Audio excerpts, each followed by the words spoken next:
firstly, we turn to that topical subject, shortages. What other products are going to be short this winter? And why can't we find sugar on the shelves if, as we're told, the sugar supplies are back to normal? Well, that was one of the questions I put to Tony De Angeli, the editor of the weekly magazine, The Grocer. Well, there is enough sugar available to satisfy normal demand, 85,000 tonnes a month. But housewives haven't yet decided that there is enough sugar, so they are buying more than they need. So demand is not normal. So the 85,000 tonnes doesn't really satisfy the particular demand at the moment. And we shall have to wait for a few months until the supply and demand situation levels out. Are we going to have to get used to shortages as a way of life? In other words, are we in for a wave of eternal shortages of something? No, I don't think so. What will happen more and more is that you will not be able to buy a particular brand of a product and you will buy something else instead. There are very few commodities which will run absolutely scarce and, and make people say, well, it should be rationed or whatever. No, I don't think we're in for wartime conditions at all. Would you be prepared to put any money on what is going to be in short supply over the next couple of years, sir? Well, no, I wouldn't, because if I were to mention a product, it would go short, because this is the way rumours start. Can we talk about salt again, just for a moment? There you are. There's a packet of it you can play with. There you are. It would be ridiculous if I were to tell you that that isn't short. It is in short supply, but there are thousands of tonnes in Cheshire, waiting to be mined. The shortage is entirely artificial. A spoof article, a joke, was written in a local newspaper in Slough.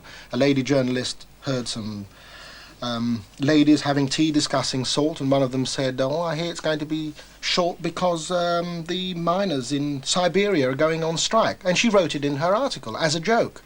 And the salt shortage started from that moment. In Dagenham, there was a rush on salt. People took it seriously. And then other papers reported the joke, and then more customers went into shops and bought more salt, and then it went to Scotland, and then it went national. And a few weeks ago, manufacturers had to tell retailers, we can't supply the orders you are giving us, because they can't mine the stuff fast enough.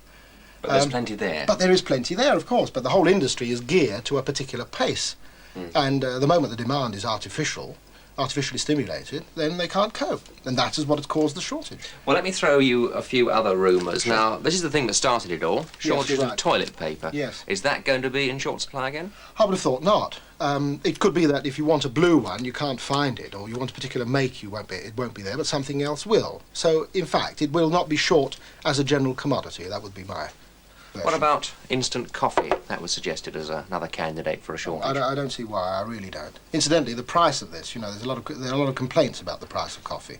An interesting thing about this pot is that only a sixth of the price is made up by the coffee beans. So when you read that the price of coffee beans has gone down, and you say, well, why the hell hasn't this gone down in price? Most of it is to do with the packaging, the marketing, the manufacturer, and the labelling, and so on. This is another reason for shortages. We've also heard that there might be a shortage of tea. No. The row about tea at the moment is the price. The people who grow the tea way out there, in the back and the beyond, they want more money for it. But there's plenty of tea. Here is a chunk of butter, which we've been told might be in short supply. That presumably comes from the Butter Mountain. Yeah. Well, there you are. There is a Butter Mountain, and so why should there be a shortage? I can give you a personal assurance there are 300,000 tonnes in cold store in the EEC of butter. It never seems to help us, though, does it, somehow? Well, you're getting beef coupons if you're an old-age pensioner. And finally, we've heard that there's going to be a shortage of cereals like this one. No, not like this one. You're talking about this one particularly, are you? Well, yes, and this is a good luck story, actually. There's a fantastic demand for this product, and the reason is that people like it. And they are now building a bigger factory to make more. So that's another reason for a shortage. Well, Tony, you seem very confident indeed, but can you honestly put your hand on your heart and say that we're not going to run short of anything this winter? No, I can't predict. I'm not in that sort of business. I can guess. I can't see any reason for supposing that we are going to have runs on products such as salt and sugar and so on. On the other hand, housewives are very, very jittery. And it only takes a rumour to start something happening. And packaging is short.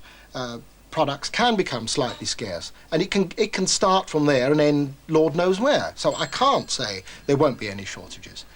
But they'll probably be caused by artificial demand.